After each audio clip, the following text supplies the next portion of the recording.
We're here with Coach Dianne Woodside, head coach, founder, CEO of Club Monaco Athletics. And good afternoon. Good afternoon. All right, let's talk about Club Monaco now.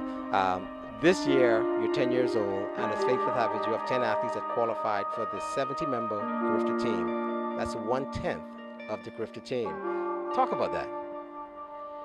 Actually, 1/7 of the Carifta team. I think it's a wonderful accomplishment for our organization. We have some wonderful athletes who have been working hard all year long to be a part of this 2013 Carifta team. And what's most exciting is that it's going to be held right here in Nassau on our home soil. So I'm just ecstatic with the 10 athletes. I think it's 9 qualifiers, one relay personnel person.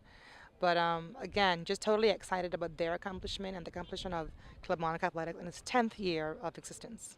Now, talk about the specialty areas of Club Monaco. I know that you are pretty much a hurdler, but you do sprints. But talk about all the areas that you take, because I know you don't do literally everything you personally. But Right. talk about some of the specialty areas. Well, we have 8 coaches that are assigned to different areas. We have a youth section, we have a throwing section, a distance section, sprint hurdle section, which I have two coaches assisting me in that area.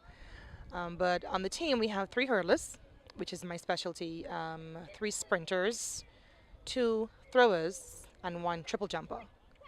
So it's a well-rounded um, group of kids coming from this organization, and I'm really happy about that.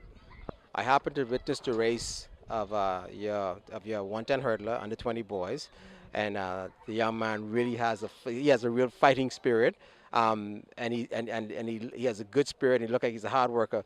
Talk about him a little bit. Those 2 guys, Xavier Coakley in the 110-meter hurdles, and Joshua Stubbs, they came first and second. And Xavier qualified in that event. Both of them PR'd in the 400-meter hurdles. Joshua Stubbs won, qualified. Xavier came third and still ran the qualifying standard.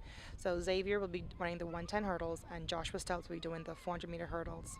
I do train Shamar Sands, the elite hurdler, and he was down for 2 weeks with us, and he really worked with these 2 guys, and I think they were inspired just by working with Shamar and see how intense he was. So these guys got really intense over the past couple of weeks.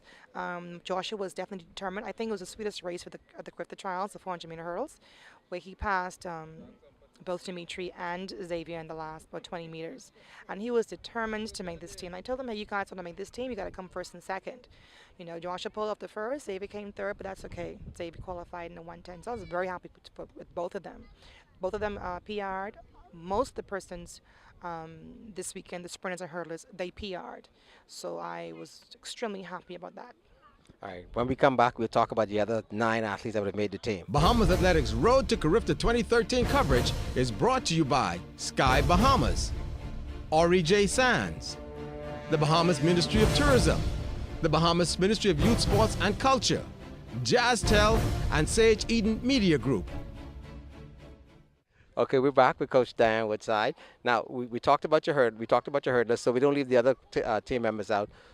Talk about the other 9, and also I need you to touch on Janae Ambrose, because I think she has some. She should be bursting with excitement and anticipation right now, because last year she came so very close in Hamilton, Bermuda, and then to have to pull up. So talk about the other 9. Janae, she's the #1 understanding girl sprinter that the Bahamas has right now. She was last year as well. Unfortunately, in the finals of the 100 meters in Bermuda, she pulled up, and she's been recuperating from that over the past year. I expect great things from her in these games once she stays healthy. Most likely she will medal in the under 17 girls division. We got a new find in the senior girls with Kiana Aubrey out of Eleuthera. This is her first really year of training and learning how to run properly. And she ran 11.71 in the finals of in the heats of the 100 meters.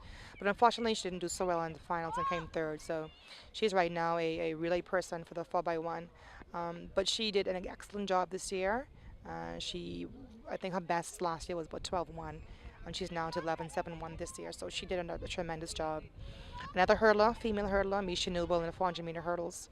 She won the gold medal last year in 300-meter hurdles, and this year she has gone into an older category, and she's now running the 400-meter hurdles. And she stepped right into the 400-meter hurdles very easily, running a minute flat in the 400-meter hurdles. So I'm pretty excited about her. We We also have Ian Kerr, who came third in both the 100 and 200, PRing in both of them. So he will be relay personnel as well. He qualified and PR'd. Again, a wonderful accomplishment for a young man who's worked hard over the last 2 years to be where he's at right now. Then we have Makia White, also part of the relay pool in the senior girls 4x1.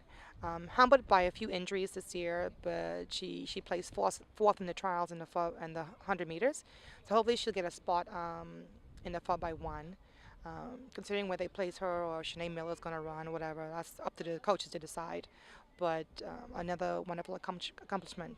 Then we have our two throwers, Brashay Wood and Denzel Pratt. Denzel won a bronze medal last year in the javelin.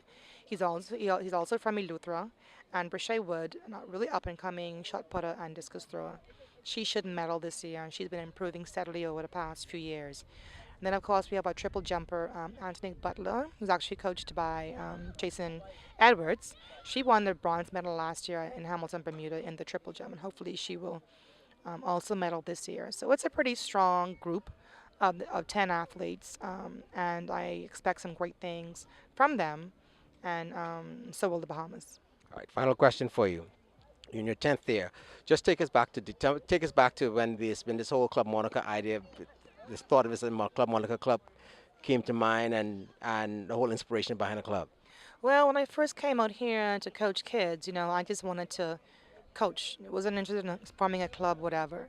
But I just wanted to help in the hurdling area. But I recognized that there were a lot of clubs out here, and they weren't releasing them to anybody to coach. So I said, okay, let me just form a club. I did form a club in 2003 and decided to name it after my mother, Monica, who is really instrumental in our lives as far as athletics are concerned. And she's always been here officiating and doing whatever she needs to do to assist kids. And she's chaperoned many teams, Carifta teams, CAC teams, etc. over the years that she was a part of the B3As. And, that's the name Club Monica Athletics. I wanted it to be a specialty hurdles club. But of course, it has grown tremendously over the past 10 years. We now have about 95 kids on roster this year with 8 coaches. So we're pretty excited about our growth, about our accomplishments, and our successes. All right. Well, congratulations. All right. And of course, I got a little track record with Club Monica also, so I feel at home also. But thank you so much and congratulations. Thank you. We invite you to continue to follow Bahamas Athletics for all of your Carifta updates, results, and stories. Bahamas Athletics, Fast Track News, #1 in the field.